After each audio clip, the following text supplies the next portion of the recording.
When my son passed away, I kept secret the $11 million I inherited. Thank God I did. The week after the funeral, my daughter-in-law showed up at my door with two men.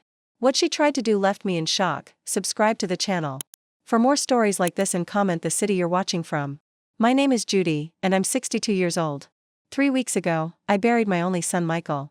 The pain of that loss still sits heavy in my chest like a stone I can't swallow. But what happened after his funeral opened my eyes to something I never expected: the true nature of the people I thought were family. Michael died in a car accident on a Tuesday morning. One moment he was driving to work, healthy and full of life at 34, and the next moment I was getting that phone call no mother should ever receive.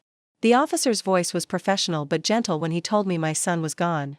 I remember dropping the phone and sinking to my kitchen floor, unable to comprehend that my boy would never walk through my door again. The days that followed were a blur of funeral arrangements, casseroles from neighbors, and endless condolences.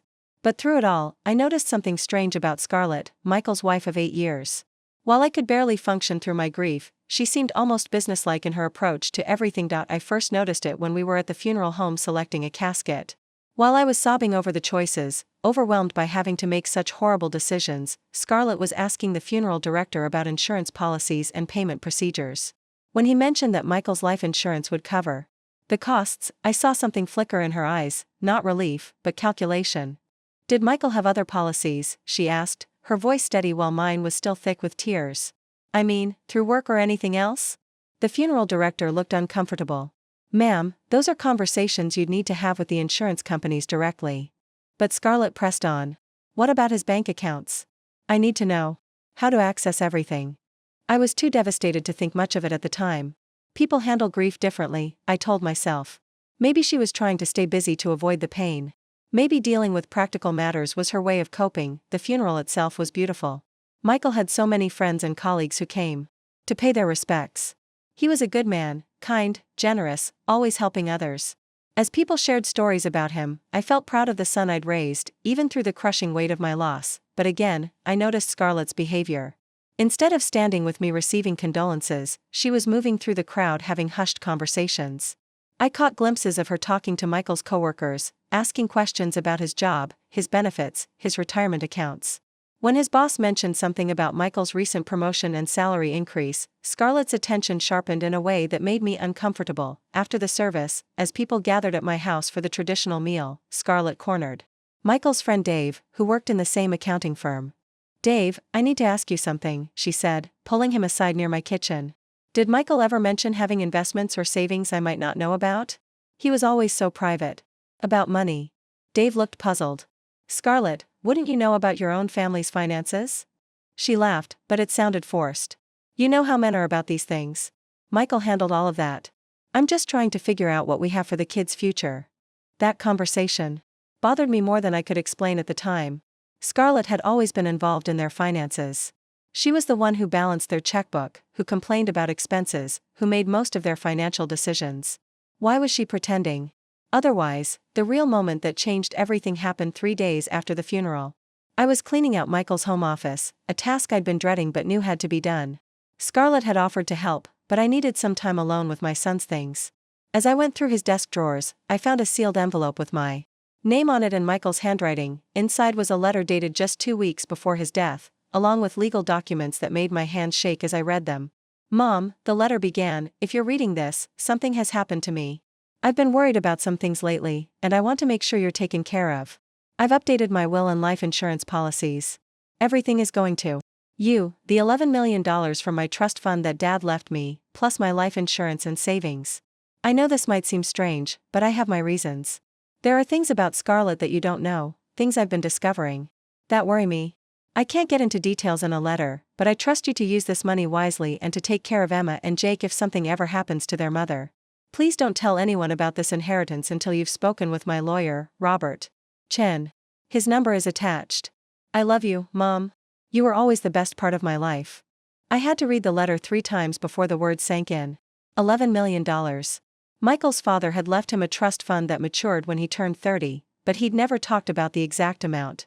I knew it was substantial, but $11 million was beyond anything I'd imagined. More importantly, Michael had been worried about Scarlett.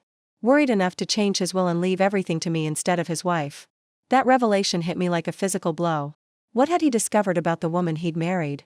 What had made him so concerned that he'd taken such drastic steps? I quickly gathered the documents and letter, hiding them in my bedroom safe. My instincts told me to keep this information secret, at least until I understood what Michael had been worried about. If he'd felt the need to hide this from Scarlett, then I needed to be equally careful. That evening, Scarlett called to check on me. Her voice was sweet and concerned, but now I heard it differently. "Judy, I've been thinking," she said. "We need to start going through Michael's papers soon. There are probably insurance forms to fill out, accounts to close, that sort of thing. I can come over tomorrow to help you organize everything." "That's thoughtful, dear," I replied carefully, "but I'm not quite ready yet. I need a little more time." "I understand grief takes time," she said, but I detected impatience beneath the sympathy.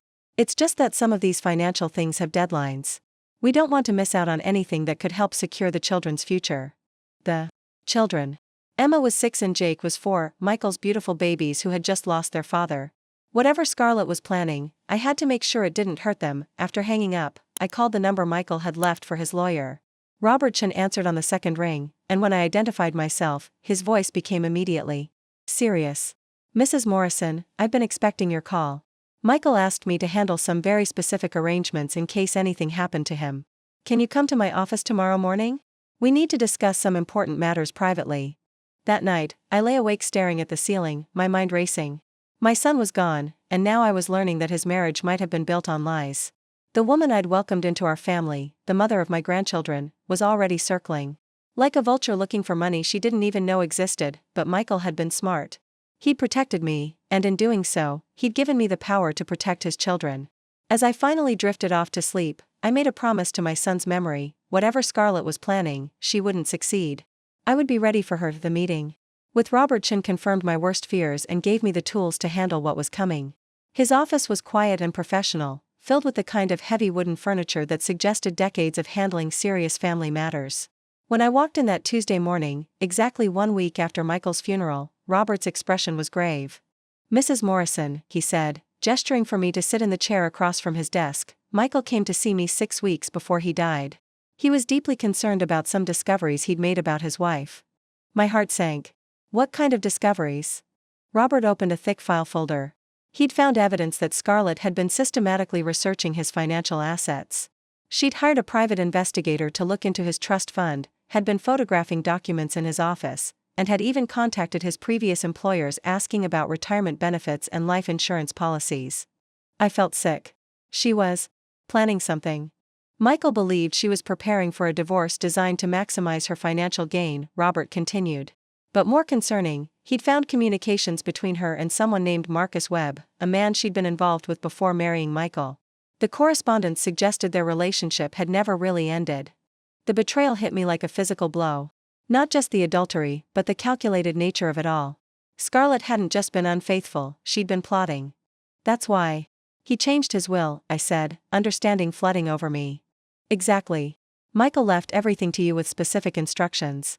The $11 million from his trust fund, his life insurance, his savings accounts, all of it goes to you, with the understanding that you'll use it to protect Emma and Jake's interests. He didn't trust Scarlett to put the children first." Robert handed me a set of documents. "These are the official papers.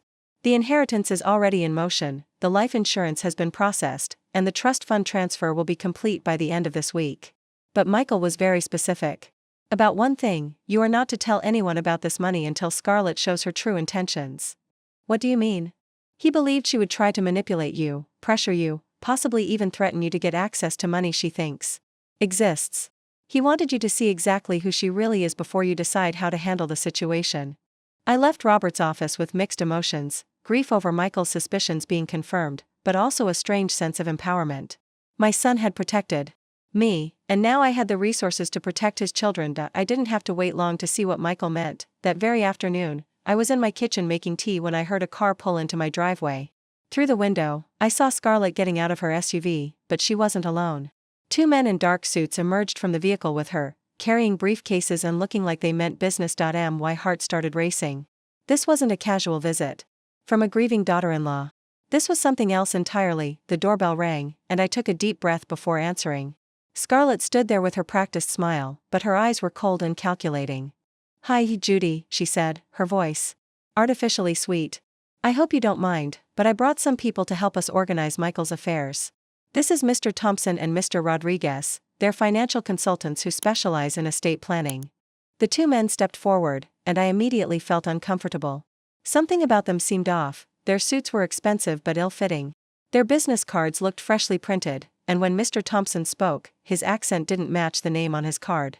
Mrs. Morrison, he said in a voice that was trying too hard to sound professional, we understand you've recently suffered a loss. We're here to help ensure that all of your son's financial affairs are properly handled. I appreciate the concern. I replied carefully, but I haven't asked for any financial help. Scarlett stepped forward, her mask of concern slipping slightly. Judy, I know this is hard, but we can't just leave Michael's finances in limbo. There are accounts to close, investments to manage, insurance policies to process. These gentlemen have experience with these matters. Mr. Rodriguez opened his briefcase and pulled out a stack of forms. We just need you to sign some documents authorizing us to review your son's financial records. It's all very standard. I looked at the papers they were showing me, and my blood ran cold. These weren't standard estate forms, they were broad financial power of attorney documents that would give them access to investigate and potentially control any assets they found. If I signed these papers, they would have legal authority to dig into every aspect of Michael's finances, and mine. I think I should have my own lawyer review these first, I said, trying to keep my voice steady. Scarlett's expression hardened almost imperceptibly. Judy, that's going to cost money we don't have. Michael's accounts are probably frozen right now. We need to act quickly to make sure Emma and Jake's college funds don't get tied up in bureaucratic red tape. It was a lie, and a manipulative one. Michael's accounts weren't frozen. Robert had already confirmed that the insurance payouts and trust fund transfers were proceeding smoothly. But Scarlett was using my concern for my grandchildren to pressure me into signing documents that could give her access to the very money Michael had hidden from her. These papers look quite comprehensive, I said, stalling for time while I figured out how to handle this. What exactly would you be looking for in Michael's records? Mr. Thompson leaned forward eagerly. Well, Mrs. Morrison, your son was a successful young man. Often in cases like this, there are hidden assets, trust funds, investment accounts, insurance policies that the family isn't aware of. We want to make sure nothing falls through the cracks. There it was. They were fishing for exactly what Michael had left me. Somehow, Scarlett suspected there was more money than she knew about, and she'd brought these questionable consultants to help her find it. You know, I said slowly, I think Michael would have told me if there were any hidden assets. We were very close. Scarlett's laugh was sharp and bitter. Judy, no offense, but men don't tell their mothers everything about their finances. Michael kept a lot of his business affairs private, even from me. That's why we need professionals to sort through everything. The insult stung, but it also revealed something important. Scarlett was admitting that Michael had kept financial secrets from her, which meant she knew there might be money she hadn't found yet. I'm sorry, I said firmly, but I'm not comfortable signing anything right now. I'm still grieving, and I can't think clearly about financial matters. Mr. Rodriguez's friendly demeanor cracked slightly. Mrs. Morrison, time is of the essence in these situations. Delays can cost the family thousands of dollars in missed opportunities and penalties. What kind of penalties? I asked, genuinely curious about what lie they would tell. Well, Mr. Thompson said, glancing at Scarlett, there are tax implications. Estate processing fees that accumulate daily, and investment accounts that could lose value if they're not properly managed. More lies. Robert had already explained that everything was being handled properly through the legitimate legal channels. These men were trying to create urgency where none existed. Scarlett stood up abruptly, her patience finally wearing thin. Judy, I think you're letting your grief cloud your judgment. Michael would want his family to be taken care of. He'd want us to be practical about these things. You're absolutely right, I said quietly. Michael would want his family taken care of. He'd want Emma and Jake to be protected. Something in my tone must have alerted her because Scarlett's eyes narrowed. What do you mean by that? I mean that Michael was a thoughtful man who planned ahead. If there were assets to be found, I trust that he made sure they would go where he intended them to go. The room fell silent. Mr. Thompson and Mr. Rodriguez exchanged glances, and I could see them reassessing the situation. Scarlett was staring at me with a mixture of frustration and suspicion. Judy, she said slowly, do you know something about Michael's finances that you haven't shared? It was the moment of truth. I could have told her everything right then, about the inheritance, about Michael's letter, about what he'd discovered about her affair. But Michael's words echoed in my mind, let her show her true intentions first. I know that Michael loved his children more than anything, I said.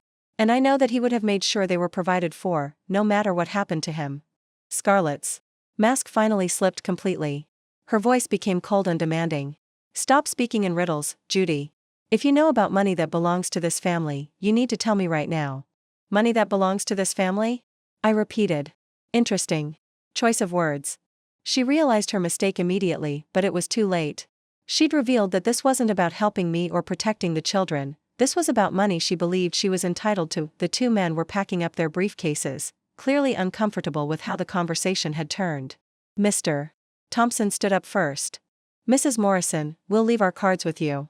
When you're ready to discuss this rationally, please give us a call. After they left, Scarlett lingered at my door. Her expression was a mixture of anger and calculation. This isn't over, Judy, she said quietly. Michael was my husband, and Emma and Jake are my children. I have rights, and I will exercise them if I have to. As I watched her drive away, I realized that Michael had been absolutely right to protect his inheritance from her. Scarlett wasn't a grieving widow trying to secure her children's future, she was a predator who had been planning to take everything she could get her hands on, but she had no idea that the very money she was searching for was already safely beyond her reach. The weekend after Scarlett's visit with her questionable consultants, I decided to spend time with Emma and Jake. They were staying with Scarlett's mother while she handled what she called estate business, but I suspected she was actually strategizing her next move. When I called to arrange a visit, Scarlett's response chilled me to the bone. Oh, Judy, she said, her voice dripping with false sweetness, I think it's best if we limit visits for now. The children are still processing their father's death, and too much disruption isn't good for them. Disruption? I couldn't hide the hurt in my voice. I'm their grandmother. I've seen them every week since they were born. I know, and that's been wonderful. But things are different now. I need to establish new routines, new stability for them. I'm sure you understand. I understood perfectly. She was already starting to cut me off from my grandchildren, and I knew this was just the beginning. Michael had warned me in his letter about exactly this scenario. If something ever happened to Scarlett, I needed to be able to take care of Emma and Jake. But what if something happened to me? What if Scarlett found a way to remove me from their lives entirely? That afternoon, I was surprised by a phone call from my neighbor, Mrs. Patterson, who lived 2 houses down. Judy, dear, she said in a concerned whisper, I hope you don't mind me calling, but there was a strange man asking questions about you yesterday. My blood ran cold. What kind of questions? Well, he said he was from an insurance company, but something felt off. He wanted to know about your daily routines, whether you lived alone, if you had any health problems. When I asked for identification, he got flustered and left quickly. This was escalating beyond what I'd expected. Scarlett wasn't just looking for Michael's hidden assets, she was investigating me personally. But why? The answer came 2 days later when Scarlett showed up at my door again, this time with a different approach. She looked tired and stressed. Her usual perfect appearance slightly disheveled. Judy, she said, tears forming in her eyes, I owe you an apology.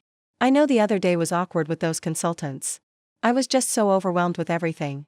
I let her in, curious to see what game she was playing now. The truth is, she continued, settling onto my couch and dabbing at her eyes with a tissue, I'm scared. Michael handled all our finances, and I don't even know where to start. I found some papers in his office that mentioned investments and accounts I'd never heard of. I thought maybe you knew about them. It was a much more subtle approach than her first attempt, but still a lie. Robert Chen had shown me records proving that Scarlett had been actively involved in their financial planning throughout their marriage. She knew exactly what accounts existed, she was fishing for the ones she hadn't found yet. What kind of papers?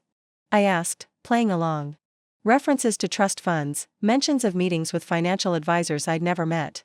There was even a business card for a lawyer I'd never heard of, someone named Robert Chen. My heart skipped a beat. If she'd found Robert's card, she might already know more than I thought. I needed to be very careful. Did you call him? I asked. I tried, but his office said he couldn't discuss anything with me due to client confidentiality. Judy, I think Michael was hiding money from me. There it was, the real accusation. She was testing me, trying to see if I would confirm her suspicions. Why would Michael hide money from his own wife? I asked. Scarlett's mask slipped for just a moment, and I saw something calculating flash in her eyes. I don't know. Maybe he was planning for the children's future and didn't want me to worry about it. Or maybe, she paused dramatically. Maybe he was planning to leave me. The last part was said with such practiced vulnerability that I almost believed she was genuinely hurt. But I remembered what Robert had told me about her affair, about the communications with Marcus Webb. Scarlett, if Michael had been planning to leave you, don't you think you would have known? Men can be very secretive when they want to be. She said bitterly. And if he was hiding assets, that money belongs to Emma and Jake now. As their mother, I have a right to know about it. Of course you do, I agreed. Have you tried contacting his employer? Maybe they have information about retirement accounts or insurance policies. I've tried everything I can think of. That's why I'm hoping you might know something. Michael trusted you. He might have told you things he didn't tell me. We sat in silence for a moment, and I could feel her watching me, studying my reactions. Then she played her next card. The thing is, Judy, I'm worried about more than just money. I'm worried about Emma and Jake's stability. Children need consistency, especially after losing their father.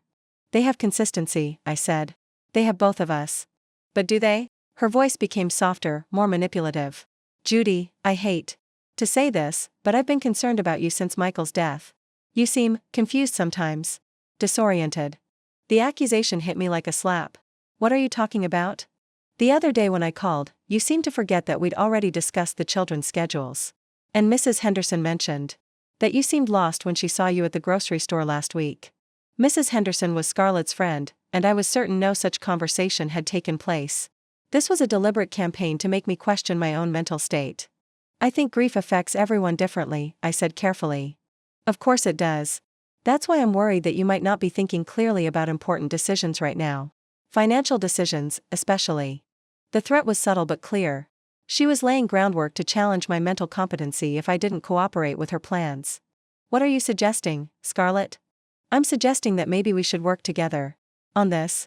If Michael left assets that we don't know about, we should find them together. For the children's sake. And if there are no hidden assets? Her smile became razor sharp. Then we'll know for sure, won't we? After she left, I called Robertson immediately. She's escalating, I told him. She's questioning my mental state, and I think she's planning to challenge my competency. That's actually not uncommon in these situations, Robert said grimly. When people can't find money they believe exists, they sometimes try to gain control through other means. Are you feeling unsafe? Not physically, but she's cutting me off from my grandchildren, and she's spreading rumors about my mental state. I'm worried about what she might do next. Judy, I think it's time we considered taking proactive steps. Michael's inheritance gives you certain options. You could establish a trust fund for Emma and Jake that Scarlett couldn't touch, regardless of what happens. That evening, I was startled by a knock at my door around 8 o'clock. When I peered through the peephole, I saw Emma and Jake standing on my porch with Scarlett behind them. Surprise, Grandma Judy. Emma called out when I opened the door. Mommy said we could visit. But as the children ran to hug me, I saw the cold calculation in Scarlett's eyes. This wasn't a kind gesture, this was another move in her game. I thought the children should spend some time with you, Scarlett said sweetly, but her voice carried an undertone of threat. After all, we never know how much time we have left together. As I knelt down to hug my grandchildren, trying to hide my fear from them, I realized that Scarlett was sending me a message. She was showing me exactly what I could lose if I didn't give her what she wanted, but she had no idea that Michael's inheritance had already given me the power to protect these precious children from whatever she was planning. The question was, how far was she willing to go to get her hands on money that would never be hers? As I watched Emma and Jake play in my living room, their innocent laughter filling the space where so much tension had existed, I made a decision. It was time to stop being reactive and start taking control of this situation. Michael had trusted me with his children's future, and I wouldn't let Scarlett manipulate or threaten her way into destroying what he'd worked so hard to protect. The morning started like any other, but by noon my world had shifted in a way I never could have anticipated. I was having coffee and reading when my phone rang. The caller ID showed my sister Linda's number, which was unusual since we only talked on holidays and birthdays. Judy, Linda's voice was tight with concern, I just got the strangest call from Scarlett. She's worried about you. My stomach dropped. Worried about what? She says you've been acting confused lately, forgetting conversations, seeming disoriented. She mentioned that you might be developing dementia or something similar. I closed my eyes, feeling the walls closing in. Scarlett was expanding her campaign beyond just questioning my mental state, she was recruiting my own family to her cause. Linda. I'm fine. I'm grieving my son, but I'm not confused or disoriented. I know, sweetie, but Scarlett seemed really concerned. She said she's been trying to help you organize Michael's affairs, but you've been resistant and suspicious. She thinks you might not be thinking clearly about financial decisions. What exactly did she tell you? Linda's voice became more hesitant. She said you accused her of trying to steal money from Michael's estate. She was crying. Judy, she said. She's just trying to make sure Emma and Jake are provided for, and you're making it impossible for her to access their father's accounts. The manipulation was masterful. Scarlett had twisted everything to make herself look like the caring mother trying to protect her children while I appeared to be the unreasonable obstacle standing in her way. Linda, did she ask you to do anything specific?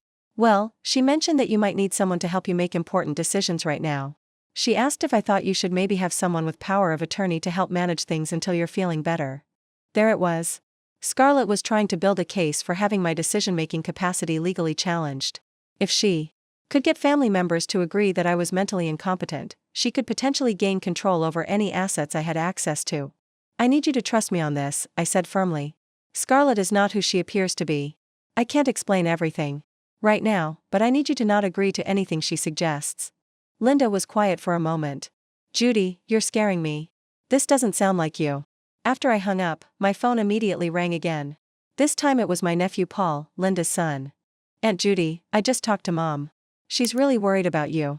Paul, I'm fine. I know everyone is concerned, but I'm handling things appropriately. Scarlett called me too. She said you might need some family support right now. She mentioned that you've been paranoid about her trying to steal from Michael's estate. The word paranoid sent a chill through me. It was a calculated choice. Paranoia was a symptom often associated with mental decline or instability. What else did she say? She asked if I could come visit you, maybe help you organize Michael's paperwork. She's worried that important documents might be getting lost or that you might make financial mistakes because you're not thinking clearly. By the time I'd fielded 3 more similar calls from various family members, I realized the scope of Scarlett's strategy. She hadn't just made a few random phone calls, she had systematically contacted everyone in my family with the same story. I was the confused, paranoid widow who wasn't capable of handling important decisions, and she was the concerned daughter-in-law just trying to protect her children's interests. The most disturbing call came from my cousin Margaret, who lived across the country but had always been close to our family. Judy, honey, Margaret said gently, Scarlett mentioned that you've been talking about some inheritance that doesn't exist. She's worried that you might be having delusions about money. That stopped me cold. She said I was having delusions? She said you keep insisting that Michael left a large inheritance, but when she tries to find any evidence of it, there's nothing there. She's worried that grief might be making you believe things that aren't real. The brilliance of Scarlett's manipulation was breathtaking. She was using my secret knowledge of the inheritance against me. If I tried to defend myself by explaining that the inheritance was real, I'd have to reveal information that Michael had specifically asked me to keep secret. But if I didn't defend myself, my family would continue to believe that I was having mental health issues. Margaret, I need you to trust me when I say that I'm thinking clearly. I can't explain everything right now, but Scarlett is not telling you the truth about the situation. Sweetie, that's exactly what Scarlett said you'd say. She mentioned that people with early dementia often become suspicious and paranoid, especially about family members who are trying to help them. After that conversation, I sat in my living room feeling more isolated than I'd ever felt in my life. Scarlett had managed to turn my own family against me without them even realizing it. They genuinely believed they were helping a confused old woman who was unable to think rationally about her son's death. The trap was closing, and I could see the endgame now. Scarlett was building a legal and social case for having me declared incompetent. Once she achieved that, she could gain control over my decisions and potentially access any assets I had. She didn't know about the $11 million yet, but she suspected there was money somewhere, and she was determined to find it. That afternoon, I received an unexpected visitor. Dr. Patricia Reeves, my longtime physician, stood at my door, looking uncomfortable. Judy, I hope you don't mind me stopping by, but I received a concerning phone call today. I invited her in, already knowing what was coming. Scarlett called my office, Dr. Reeves continued. She's worried about changes in your behavior since Michael's death. She mentioned confusion, paranoia, and concerning decision-making. And what did you tell her? I told her that I couldn't discuss your medical information without your consent, but she asked if I could do a wellness check. She's concerned enough that she's considering asking for a court-ordered mental health evaluation. The threat was now out in the open. Scarlett was moving toward having me legally declared incompetent. Dr. Reeves, I need you to know that I am thinking clearly. I'm grieving, but I'm not confused or paranoid. Scarlett has reasons for wanting to control my decision-making that have nothing to do with concern for my welfare. Dr. Reeves studied me carefully. Judy, you seem perfectly coherent. To me, your speech is clear, your reasoning is sound, and you're obviously aware of current events and your circumstances. But I have to ask, Have you been making any unusual financial decisions or having thoughts about money that might concern family members? It was the perfect question, and I realized this was probably the moment that would determine everything. If I told Dr. Reeves about the inheritance, I'd have a medical professional who could testify to my mental competence. But I'd also be breaking my promise to Michael to keep the money secret until Scarlett revealed her true intentions. Dr. Reeves, if someone you loved and trusted asked you to keep a secret, and keeping that secret required you to let other people think poorly of you, what would you do? She looked at me thoughtfully. I suppose it would depend on whether keeping the secret protected someone who needed protection. That's exactly the situation I'm in. Dr. Reeves nodded slowly. I see. Well, for what it's worth, I'm going to document in your file that I found you to be completely mentally competent during this visit. If anyone questions your decision-making capacity, I'll be happy to testify to your mental state. After she left, I realized that the game had changed. Scarlett was no longer just looking for hidden money, she was actively working to have me removed as an obstacle to whatever she was planning. The systematic phone calls to my family, the consultation with my doctor, the threats of court-ordered evaluations, it all pointed to someone who was preparing for a legal battle, but she had made one crucial mistake. In her eagerness to paint me as mentally incompetent, she had revealed the extent of her manipulation and dishonesty. My family might be temporarily convinced by her lies, but Dr. Reeves wasn't, and Robert Chen certainly wasn't. As I prepared dinner that evening, I found myself thinking about Michael's letter.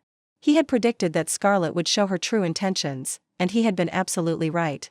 She wasn't just greedy, she was calculating, manipulative, and completely willing to destroy my relationships with my own family to get what she wanted. The phone rang one more time that day. It was Scarlett, and her voice carried a tone of false sympathy mixed with barely concealed triumph. Judy, I've been talking to your family today. Everyone is so worried about you. We think it might be best if someone else helped you manage Michael's affairs for a while, just until you're feeling better. And who did you have in mind for that role? Well, as Michael's wife and the mother of his children, I think the responsibility should fall to me. I could take over handling the estate paperwork, managing any financial accounts, that sort of thing. It would take the burden off of you. There it was, the final move. She wanted legal control over everything, and she'd spent weeks building the justification for it. That's very thoughtful, I said calmly, but I think Michael would want me to handle his affairs personally. Judy, her voice became harder, I don't think you understand how serious this situation is. If you continue to be uncooperative and make concerning decisions, we might have to ask a court to intervene. Nobody wants that, but we have to think about what's best for everyone involved. The threat was clear and direct now. Cooperate or face legal action. As I hung up the phone, I realized that tomorrow would bring the final confrontation. Scarlett had played all her cards and backed me into what she thought was a corner. She had no idea that Michael's inheritance had given me resources she couldn't imagine, or that her own behavior had provided me with all the evidence I needed to protect Emma and Jake from her manipulations. It was time for Scarlett to learn that she had chosen the wrong grandmother to threaten. The call came at 7 in the morning, exactly 1 week after Scarlett's threat about court intervention. I was barely awake when Robert Chen's urgent voice cut through my grogginess. Judy, you need to come to my office immediately. I've received some documents that change everything. Within an hour, I was sitting across from Robert's desk, watching him spread out a collection of papers, photographs, and printed emails. His expression was grim, and I could tell that whatever he was about to show me would be devastating. Yesterday, I received a package from a private investigator named David Martinez, Robert began. Michael had hired him 6 weeks before his death to investigate Scarlett's activities. My heart sank. I'd known Michael was suspicious, but I hadn't realized he'd taken such concrete steps to investigate his own wife. What did he find? Robert picked up a photograph and slid it across the desk. It showed Scarlett entering a restaurant with a man I didn't recognize, tall, dark-haired, well-dressed. They were holding hands and looking at each other with obvious intimacy. That's Marcus Webb, Robert explained. The man Scarlett was communicating with. This photo was taken 3 weeks before Michael died. He showed me more photos, Scarlett and Marcus kissing in a parking garage, entering a hotel together, sitting in his car having what appeared to be intense conversations. The affair had been ongoing and blatant. But that's not the worst part, Robert continued. He pulled out a stack of printed emails. Martinez was able to access communications between Scarlett and Marcus. What they were planning goes far beyond a simple affair. I picked up the first email, dated 2 months before Michael's death. Marcus, the life insurance policy is worth $2 million, but I think there's more money hidden somewhere. Michael's been secretive about finances lately, and I found references to something called a trust fund maturation. We need to find out what that means before we move forward with our plan. Once I'm free, we can access everything together. My hands trembled as I read Marcus's response. Baby, 2 million is good, but if there's more money out there, we need to find it all. Have you thought about how to handle the old lady? She might be a problem if she knows too much about Michael's finances. Maybe there's a way to deal with both situations at once. The implications were staggering. They weren't just planning to divorce Michael and take half his assets, they were discussing something far more sinister. Keep reading, Robert said quietly. The next email made my blood run cold. I've been researching accidents that look natural. Car crashes are too unpredictable, but there are other options. The important thing is timing, it has to happen. Before he changes his will or moves money somewhere I can't reach it. After that, I'll need a few months to play the grieving widow before we can be together publicly. I dropped the paper, feeling sick to my stomach. She was planning to kill him. It gets worse, Robert said grimly. Look at this email from a week before Michael died. He's getting suspicious. He asked me about you yesterday, and I think he might be having me followed. We might need to accelerate our timeline. The break line thing you suggested might work, but it has to look completely accidental. I can't afford any investigation that might uncover our relationship. The room was spinning. Michael hadn't died in a random accident, he'd been murdered. By his own wife, the woman he'd loved and trusted, the mother of his children. Did Michael see these emails? I asked, my voice barely a whisper. Martinez sent him a preliminary report the day before he died, Robert confirmed. Michael called me that morning in a panic. He said he needed to meet with me immediately to change his will and discuss protecting you and the children. We had an appointment scheduled for the afternoon after his accident. I felt tears streaming down my face as the full horror of the situation became clear. Michael had discovered Scarlett's plan to murder him, but he'd been killed before he could fully protect himself or expose her. There's more, Robert said softly. He showed me another email, this one dated 3 days after Michael's funeral. The old lady is going to be a problem. She's asking too many questions and refusing to cooperate with the financial search. I'm working on establishing that she's mentally incompetent, but if that doesn't work, we might need other options. An elderly woman having an accident wouldn't be that unusual, especially if she's been acting confused and disoriented lately. The threat to my own life was explicit and terrifying. Scarlett hadn't just killed my son, she was planning to kill me too if I continued to stand in her way. We have to go to the police immediately, I said, but Robert shook his head. Judy, I already consulted with a criminal attorney about this evidence. The problem is that all of this information was obtained through private investigation methods. That might not be admissible in court. The emails could be dismissed as hearsay, and the photos only prove an affair, not murder. But she killed Michael. I believe that, and you believe that, but proving it in a criminal court would be extremely difficult. Car accidents are investigated by police at the time they occur. If they ruled it accidental then, it would be very hard to get them to reopen the case based on emails that might not be legally obtained evidence. I felt crushed by the weight of it all. Scarlett had committed the perfect crime, and she was going to get away with it. However, Robert continued, this information does give us significant leverage in protecting you and the children. Civil court has different evidence standards than criminal court, and we have more than enough here to establish Scarlett's dangerous character and intentions. He pulled out another set of documents. Based on Michael's instructions and this new evidence, I've been preparing some legal actions. First, we're going to establish a trust fund for Emma and Jake that Scarlett cannot access under any circumstances. The $11 million will be placed in this trust, with you as the primary trustee. What does that mean? It means you'll have legal authority to make decisions about the children's financial future. More importantly, it means that even if something happens to you, the money will be protected for them. Scarlett will never be able to touch it. He showed me more papers. Second, we're going to file for emergency custody evaluation. Based on these emails showing Scarlett's willingness to commit violence and her threats against you, we have grounds to argue that the children are not safe in her care. Can we really get custody away from her? It won't be easy, but we have compelling evidence of her character and dangerous intentions. Combined with Michael's clear wishes as expressed in his will and the letter he left you, we have a strong case. Robert leaned forward, his expression intense. But Judy, you need to understand that once we file these legal actions, Scarlett will know that we have evidence of her crimes. If she's desperate enough to commit murder once, she might be desperate enough to do it again. The full reality of my situation hit me like a physical blow.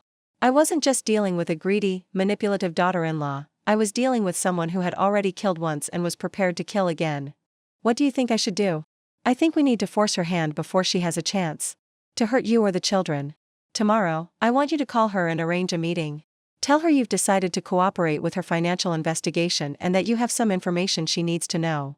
You want me to confront a murderer? I want you to confront her in a controlled environment where we can record everything she says. If we can get her to admit to her plans or make threats against you, that evidence would be much more admissible in court. Robert pulled out a small recording device. This is completely legal to use in a one-party consent state like ours.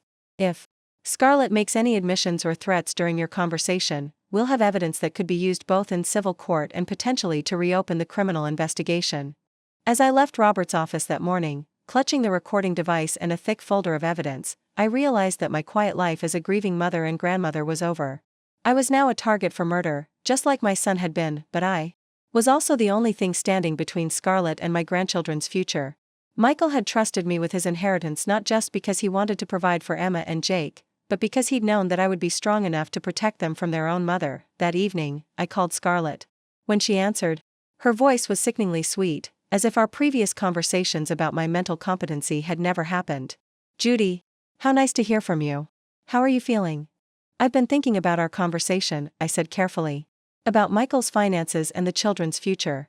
I think you're right that we should work together on this. There was a pause, and I could practically hear her calculating. I'm so glad you're seeing reason, she said finally. I know this has been hard for you, but it really is for the best. Could we meet tomorrow to discuss everything? I have some information about Michael's accounts that I think you need to know about. Of course. Would you like me to bring those financial consultants again? They were very helpful. No, I said quickly. I think this should just be between family. Could you come to my house around 10 in the morning? I'll be there, Scarlett said, and I could hear the excitement she was trying to hide. Judy, I'm really proud of you for making this decision.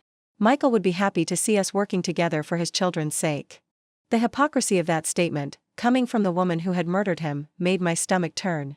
But tomorrow, I would have the chance to get justice for my son and protect my grandchildren from the monster who had been masquerading as their loving mother. As I prepared for what might be the most dangerous conversation of my life, I held on to one thought. Michael had been smart enough to protect his inheritance from Scarlett, and he'd been right to trust me with the truth. Tomorrow, I would make sure that his trust hadn't been misplaced. Scarlett arrived at my house the next morning looking more polished and confident than I'd seen her since Michael's funeral. She was wearing a cream-colored suit that probably cost more than most people's monthly salary, and her smile was bright with anticipation. She had no idea that hidden in my cardigan pocket was a recording device that would capture every word she said. Judy, you look so much better today, she said, settling onto my couch with the practiced ease of someone who believed she was finally getting what she wanted. I can tell you've been thinking clearly about the situation. Yes, I have been thinking. I replied, keeping my voice steady. I've realized that you're right about Michael having assets I wasn't aware of.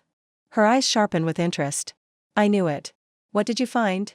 I had planned this moment carefully with Robert Chen's guidance. The key was to let Scarlett reveal her own knowledge and intentions before I provided any real information. Before I tell you what I know, I said slowly, I need to understand something. How did you know there was money to find? Michael never talked to me about hidden assets. Scarlett's mask slipped slightly, revealing a flash of calculation. Well, I found some documents in his office after he died. References to investments, mentions of trust funds. It was clear he was keeping financial secrets. What kind of trust funds? Something that matured when he turned 30. It seemed like it might be substantial, but I couldn't find any details about it. She knew more than she was admitting. Based on the emails Robert had shown me, she'd been researching Michael's trust fund for months before his death. Scarlett, I said gently, can I ask you something personal? Were you and Michael having problems in your marriage? The question caught her off guard, and for a moment she looked genuinely uncomfortable. Why would you ask that? Because some of the documents I found suggest that Michael was concerned about something in the weeks before he died. He seemed to be taking steps to protect certain assets. Scarlett's voice became defensive. Michael was always paranoid about money. He never trusted anyone completely, not even me. But you were his wife. Why wouldn't he trust you? I don't know, Judy. Maybe he thought I'd spend too much or make bad decisions. Men can be controlling about finances. I decided to push a little harder. The thing is, Scarlett, I found evidence that Michael knew about your relationship with Marcus Webb. The effect was immediate and dramatic. All the color drained from Scarlett's face, and she gripped the arm of the couch so tightly her knuckles turned white. I don't know what you're talking about, she said, but her voice was shaky. I think you do. Michael hired a private investigator. Scarlett. He knew about the affair. For several seconds, we sat in complete silence. I could see Scarlett's mind racing, trying to figure out how much I actually knew and what it meant for her plans. When she finally spoke, her voice was cold and calculating. Even if that were true, it doesn't change anything. Michael is dead. And I'm his legal widow. Whatever assets he had belong to me and the children now. Actually, that's not entirely accurate, I said. Michael changed his will before he died. Scarlett's eyes narrowed. What do you mean? I mean that Michael left specific instructions about his assets. The trust fund, the life insurance, everything, it didn't go to you. That's impossible. I would have been notified. You were notified about the assets you knew about. But Michael's major inheritance, the $11 million from his father's trust fund, went to me. The words hung in the air like a bomb waiting to explode. Scarlett's face went through a series of expressions: disbelief, rage, and finally, a cold fury that made my blood run cold. $11 million, she whispered. Yes. Michael left it all to me, with instructions to use it for Emma and Jake's future. No. Scarlett stood up abruptly, her composure completely shattered. No, that money belongs to me. I'm his wife. I'm the mother of his children. You're also the woman who was planning to leave him, I said quietly. The woman who was having an affair and plotting to take half his assets in a divorce. Shut up. Her voice was vicious now, all pretense of sweetness gone. You don't know anything about my marriage. I know that you and Marcus Webb were planning to be together once you were free of Michael. I know that you were researching his finances months before he died. Scarlett began pacing around my living room like a caged animal. Michael was weak. He never appreciated what he had. Marcus understood me in ways Michael never could. Is that why you killed him? The words came out before I could stop them, and the effect was instantaneous. Scarlett froze in the middle of my living room, her face a mask of shock and rage. What did you say? I said, is that why you killed Michael? Because he found out about your affair and your plans? For a moment, I thought she might deny it. But then something in her expression shifted, and I saw the real Scarlett for the first time, cold, calculating, and completely without remorse. You can't prove anything, she said quietly. Car accidents happen every day. Brake line accidents are much less common. Scarlett's laugh was bitter and frightening. You think you're so smart, don't you? Sitting there with your secret inheritance, thinking you've won some kind of game. She moved closer to me, and I instinctively pressed myself back into my chair. But here's what you don't understand, Judy. That money should be mine. Michael owed me that money for 8 years of marriage to a man who never truly loved me. He loved you enough to give you 2 beautiful children. He loved the idea of me. The perfect wife, the perfect mother. He never saw the real me. The real you being someone who murders her husband for money. Scarlett's eyes glittered with something dangerous. Michael made his choice when he decided to spy on me and change his will. I made mine when I decided I deserved better than being trapped in a loveless marriage. I felt a chill run down my spine. She was confessing to murder, but there was no remorse in her voice, only justification. What about Emma and Jake? They lost their father. They'll be fine. Children are resilient. And once I have access to that inheritance money, I can give them everything they need. You'll never have access to that money.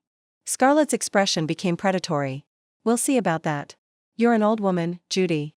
Accidents happen to old women too, especially ones who've been acting confused and making poor decisions. The threat was explicit and terrifying, but I forced myself to remain calm. Are you threatening me, Scarlett? I'm just pointing out that life is unpredictable. You could have a fall down your stairs, or a heart attack from all this stress. Grief affects people in different ways. She moved even closer, and I could see the madness in her eyes. The thing is, if something happened to you, as the children's mother, I would naturally become the trustee of any inheritance you left them. It would be the most logical arrangement. And what about Marcus? Does he know you're planning to kill me too? Scarlett smiled, and it was the most frightening expression I'd ever seen. Marcus understands that sometimes you have to remove obstacles to get what you deserve. I realized that I had heard enough. Scarlett had not only confessed to murdering Michael, but she had explicitly threatened my life and revealed her plan to gain access to the inheritance through my death. Scarlett, I said quietly, I think you should know something. What? This entire conversation has been recorded. For a moment, she didn't understand. Then her eyes fell to my cardigan pocket, where the small recording device was clearly visible. Now that I'd shifted position. You recorded me. Her voice was filled with disbelief and fury. Every word. Including your confession to murdering Michael and your threats against my life. Scarlett lunged toward me, but I was ready. I pressed The panic button that Robert Chen had given me, and within seconds, I could hear sirens in the distance. "You think you're so clever," Scarlett snarled, "but you just signed your own death warrant." "Actually," I said calmly, "I just saved my life and protected my grandchildren." The police arrived within minutes, followed quickly by Robert Chen and the social services investigator we'd arranged to have standing by. As they led Scarlett away in handcuffs, she turned back to look at me with pure hatred. "This isn't over," she called out. "You'll never be able to prove anything in court." But she was wrong. The recording, combined with the evidence from Michael's private investigator, was more than enough to reopen the investigation into Michael's death and to have Emma and Jake placed in emergency protective custody with me. 3 months later, I sat in a courtroom and watched as Scarlett was sentenced to life in prison for Michael's murder. The evidence had been overwhelming once the police knew what to look for, and her recorded confession had sealed her fate. Marcus Webb received 15 years for conspiracy, and the 2 fake consultants who had tried to intimidate me were convicted of fraud and extortion. But the real victory wasn't Scarlett's conviction, it was the quiet afternoon I spent with Emma and Jake in my backyard, watching them play while knowing they were safe and loved. Michael's inheritance had been placed in an unbreakable trust for their future, and I had been granted full custody. As Emma ran up to me with a flower she'd picked from my garden, I thought about Michael's letter and his trust in me to protect what mattered most. He'd been right about Scarlett, and he'd been right to believe that love was stronger than greed. That evening, as I tucked my grandchildren into bed in the house that was now truly their home, I felt a peace I hadn't known since Michael's death. Scarlett's plan had failed completely. She'd lost everything: her freedom, her children, and any claim to the money she'd killed for. Sometimes justice comes quietly, in the form of a grandmother who refuses to be intimidated and a son's love that reaches beyond death to protect what matters most. Michael had saved us all with his final act of trust, and I had made sure his sacrifice wasn't in vain. As I turned off the lights and listened to Emma and Jake's peaceful breathing, I knew that we were all finally, truly free.